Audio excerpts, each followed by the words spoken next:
I am Mai Saeed, and this is Egypt in a Minute.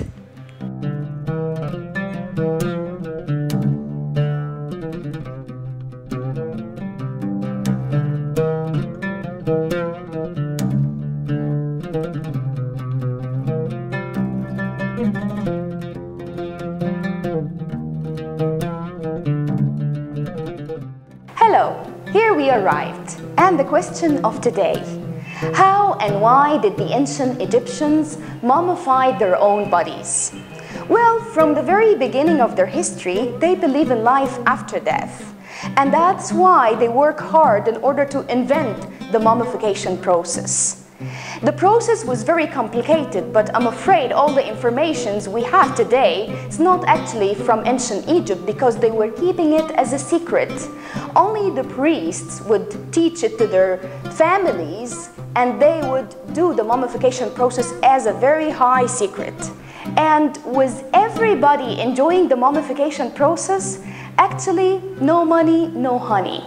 The high officials, noblemen, and of course royalty was mummifying their bodies, but the poor people would do a small statue with their own features, names, and they would keep some little stuff in their tombs instead of their mummy, so their soul can recognize that small statue and bring them back to the next eternal life.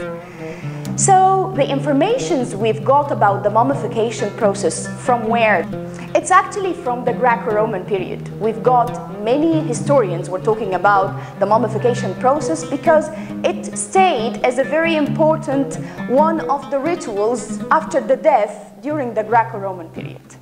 The process took 70 days of work for one body, 7-0. 20 days was just to soak the body in a very strong type of salt called natron salt to dry the body out of all the liquid, all the moist.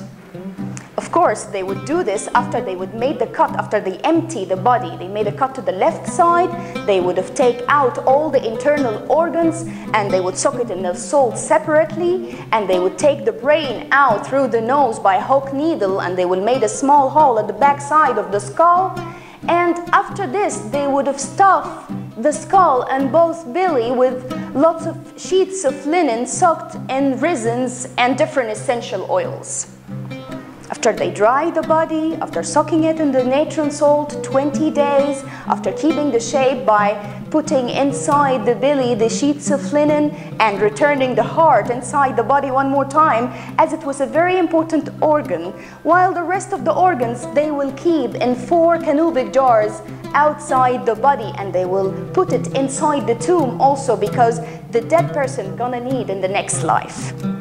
After that, they will cover the whole body with more essential oil. Then they start the wrappings. They will start to wrap every single inch of it with sheets of linen, and between those bandages the body is wrapped with, they will place lots of amulets to protect the body. That's what they believe. But actually it was the reason that most of the tombs was robbed. The mummy became a target because of all the precious amulets between the bandages. And after this, the last stage was to cover the whole body, to cover it with black tar. Tar, the black material we use to pave the street with. They covered the whole body, and that explains why almost all the mummies are black. It's because of the tar coating. And the tar coating was to vacuum the body itself, not to let oxygen go through the tissues and ruin the body itself. So this was the mummification process. Get ready, fasten your seatbelt for the next journey.